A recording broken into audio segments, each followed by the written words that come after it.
ഭൂമിയിൽ നിന്ന് ഏകദേശം 4 കോടി കിലോമീറ്റർ അകലെയുള്ള ഒരു ഗ്രഹം. അവിടുത്തെ ഒരു ദിവസം പോലും 243 ഭൂമി ദിവസം നീളും. അവിടെ മഴ പെയ്യുന്നത് വെള്ളമല്ല, മറിച്ച് സൾഫ്യൂരിക് ആസിഡ് ആണ്. ഇങ്ങനെ ഒരു ഭീകരമായ ഗ്രഹത്തിലേക്ക് ഇന്ത്യ തങ്ങളുടെ അടുത്ത വലിയ ബഹിരാകാശ ദൗത്യം അയക്കാൻ ഒരുങ്ങുകയാണ്. അതെ, ഇന്ത്യയുടെ ബഹിരാകാശ ഏജൻസിയായ ഇസ്രോ തയ്യാറാക്കുന്ന ആദ്യ വീനസ് മിഷൻ ശുക്രയാൻ 1 ഇപ്പോൾ വലിയ ചർച്ചയാവുകയാണ്. 1500 കോടി രൂപ ചെലവിൽ ഒരുങ്ങുന്ന ഈ ദൗത്യം എന്താണ് ലക്ഷ്യം വെക്കുന്നത്? വീനസ് ഗ്രഹം ഭൂമിയെ എങ്ങനെ സ്വാധീനിച്ചു? ഇന്ത്യയുടെ ബഹിരാകാശ പദ്ധതികൾ ഇനി എത്ര വലുപ്പത്തിലേക്ക് പോകും? ഇതെല്ലാമാണ് പരിശോധിക്കാനുള്ളത്. Let's check in detail. Welcome to the point. ഇന്ത്യയുടെ ആദ്യ വീനസ് ദൗത്യമായ ശുക്രയാൻ 1 പദ്ധതിക്ക് ഏകദേശം 1500 കോടി രൂപയാണ് ചിലവിടാൻ സർക്കാർ പദ്ധതിയിടുന്നത്.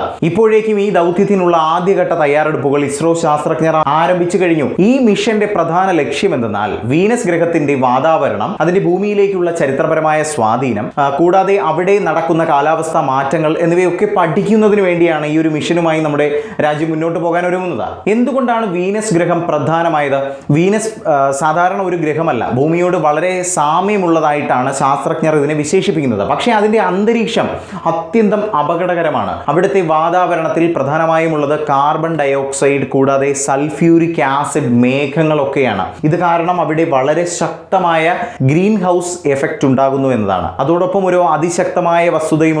വീനസ് ഗ്രഹത്തിൽ ഒരു ദിവസം എത്രയാണെന്ന് ചോദിച്ചാൽ നമ്മുടെ ഭൂമിയിലെ 243 ദിവസത്തിന്റെ നീളമാണുള്ളത്. ഇത് ഭൂമിയേക്കാൾ വളരെ മന്ദഗതിയിലാണ് തിരിയുന്നത്. അതുകൊണ്ടാണ് ഇത് സംഭവിക്കുന്നത്. ഈ പ്രത്യേകതകളെല്ലാം പഠിക്കുന്നത് ഭൂമിയിലെ കാലാവസ്ഥാ വ്യതിയാനങ്ങളെ മനസ്സിലാക്കാനും സഹായിക്കുമെന്നാണ് ശാസ്ത്രജ്ഞർ പറയുന്നത്. ഈ പദ്ധതിയെക്കുറിച്ച് ചില പാർലമെന്റ് അംഗങ്ങൾ ആശങ്ക പ്രകടിപ്പിച്ചിട്ടുണ്ട്. അവരുടെ അഭിപ്രായം വീനസ് പോലുള്ള അത്യന്തം അപകടകരമായ ഗ്രഹത്തെ പഠിക്കാൻ 1500 കോടി ചിലവിടുന്നത് ആവശ്യമുണ്ടോ എന്നൊക്കെയാണ് ചോദിക്കുന്നത്. എന്നാൽ സർക്കാർ ഇതിന് വ്യക്തമായ മറുപടി നൽകി എന്നതാണ് മനസ്സിലാക്കുന്നത്. വീനസ് ഗ്രഹത്തെക്കുറിച്ചുള്ള പഠനം ഭൂമിയുടെ ഭാവി കാലാവസ്ഥയെക്കുറിച്ച് വലിയ വിവരങ്ങൾ നൽകും എന്നതാണ് സർക്കാരിന്റെ നിലപാട്. ഇന്ത്യയുടെ ബഹിരാകാശ ഗവേഷണത്തിന് മുമ്പ് രാജ്യത്തിന്റെ മൊത്തം ചെലവിന്റെ ഏകദേശം 1.5% മാത്രമായിരുന്നു മാറ്റിവെച്ചിരുന്നത്. എന്നാൽ ഇപ്പോൾ അത് 2.5% വരെ ഉയർത്തിയിട്ടുണ്ടെന്നതാണ് മനസ്സിലാക്കുന്നത്. അമേരിക്ക, ചൈന, ജപ്പാൻ പോലെയുള്ള രാജ്യങ്ങൾ ഇതിനേക്കാൾ കൂടുതലായി ബഹിരാകാശ ഗവേഷണത്തിൽ നിക്ഷേപം നടത്തിയിട്ടുണ്ട്. അതിനാൽ ഇന്ത്യയും 5 മുതൽ 7% വരെ അല്ലെങ്കിൽ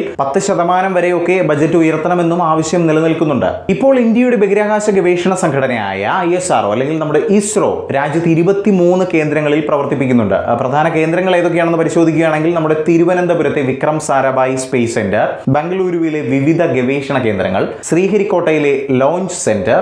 ഇപ്പോൾ ISRO 230-ലധികം ബഹിരാകാശ പദ്ധതികളിൽ പ്രവർത്തിച്ചുകൊണ്ടിരിക്കുകയാണെന്നതും എടുത്തു തന്നെ പറയണം. ഇന്ത്യയുടെ ബഹിരാകാശ ഗവേഷണം ഇപ്പോൾ അന്താരാഷ്ട്ര തലത്തിലും വലിയ പങ്കാളിത്തം നേടി കുതിച്ചു മുന്നേറിക്കൊണ്ടിരിക്കുകയാണ്.